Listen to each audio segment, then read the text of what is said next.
আবহমান বাংলার ঐতিহ্য ঢেকি। কথায় আছে, ঢেকি স্বর্গে গেলেও ধান ভানে।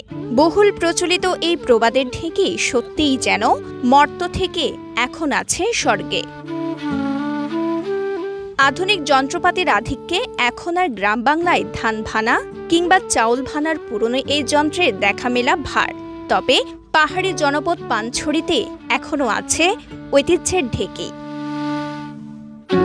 পার্বত্য জেলা খাগড়াছড়ির পানছড়ি উপজেলার উল্টাছড়ি এলাকার আলীনগর গ্রামের কোনো কোনো বাসিন্দা এখনও পুরনো ঢেকিতে গুঁড়ো করেন নতুন চাল।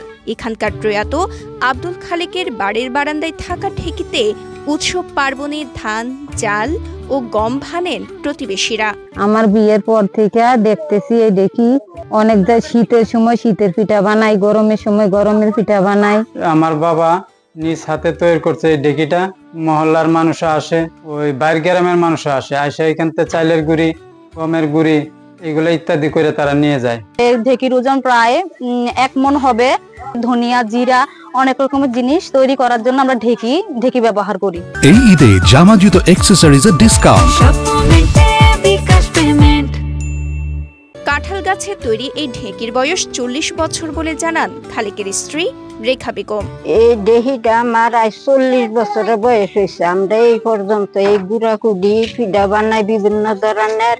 এর মধ্যে ধান ও পাট দিয়ে আমরা এই গম গুঁড়া কুডি নানান ধরনের জিনিস তৈরি করি এই ঢেকির থেকে।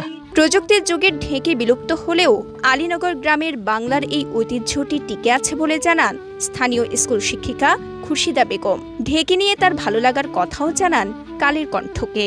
ঢেকি তো নেই বললেই চলে। এখন এই ঢেকি ছাড়া চালের মধ্যে একটা ভিটামিন আছে যেটা আসলে অন্যান্য ইয়েতে পাওয়া যায় না।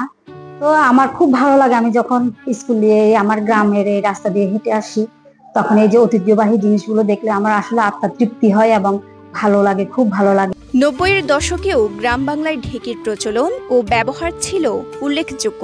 তবে সময়ের আবর্তে কাঠের তৈরি এককালের ঢেকি নামক ঐতিহ্য এখন প্রায় বিলুপ্ত। তবে পানছড়ির এই গ্রামে এখনও ঢেকির প্রচলন সত্যি অবাক করার মতো গল্প। খাগড়াছড়ির পানছড়ি থেকে শাহজাহান কবির সাজুর পাঠানো তথ্যচিত্রে সাফা মারওয়া, কালের কণ্ঠ।